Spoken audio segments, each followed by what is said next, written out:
বিসমিল্লাহির রহমানির রহিম। আসসালামু আলাইকুম, আমি জান্নাত। Welcome to my channel. কেমন আছো তোমরা সবাই? আশা করি খুব ভালো আছো। আলহামদুলিল্লাহ আমিও ভালো আছি। বন্ধুরা, আমি এখন রান্না করব চিকেনের পাতলা ঝোল। আমি চিকেনটাকে আদা পেঁয়াজ রসুন পেস্ট দিয়ে আর লবণ হলুদ লাল মরিচের গুঁড়া জিরা গুঁড়া গরম মশলা গুঁড়া দিয়ে আমি ম্যারিনেট করে রেখেছি, লেবু দিয়ে ম্যারিনেট করে রেখেছি 10 মিনিট আগে। এখন আমি এই যে এখানে গুঁড়া মশলাও নিয়ে নিয়েছি, গরম মশলা গুঁড়া হলুদ গুঁড়া জিরা গুঁড়া লাল মরিচের গুঁড়া লবণ দারচিনি এলাচ লবঙ্গ শুকনা মরিচ। এখন আমি যে প্রথমত চুলায় প্যান বসিয়ে দিয়েছি, তার ভিতরে তেলও দিয়ে দিয়েছি, কারণ হাতে আমার এখন সময় নাই, এই জন্য আর কি।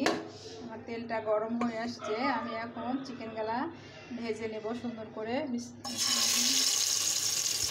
বন্ধুরা, এই যে আমি চিকেনটা দিয়ে দিয়েছি, এখন আমি সুন্দর করে একদম লাল লাল করে ফ্রাই করে নেব।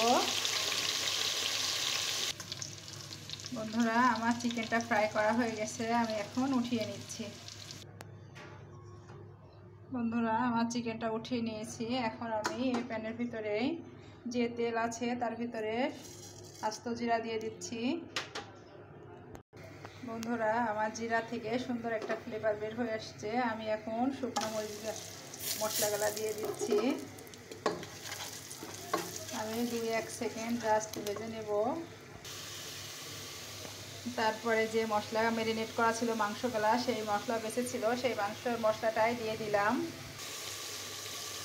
বন্ধুরা, আমার মশলাটা কষানো হয়ে গেছে। আমি কিন্তু একবার না 2বার করে মশলাটা কষিয়ে নিলাম। এখন আমি এর ভিতরে চিকেনটা দিয়ে দিব, ভেজে রাখা যে চিকেনটা, সেই চিকেনটা দিয়ে দিচ্ছি।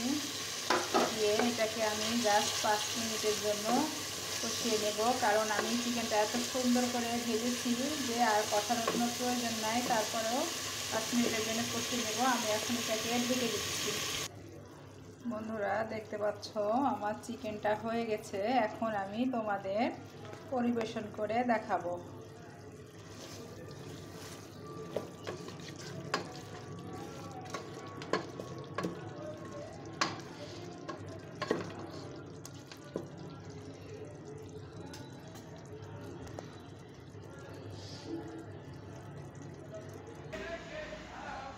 বন্ধুরা, দেখতে পাচ্ছ আমার চিকেন রান্না করা হয়ে গেছে। মনে করেছিলাম পাতলা ঝোল করব না, এখন চিকেন কষাই করে ফেললাম।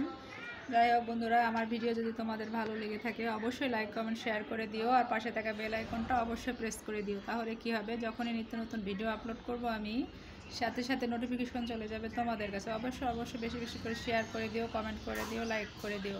সবাই ভালো থাকো, সুস্থ থাকো। আসসালামু আলাইকুম, আল্লাহ হাফেজ।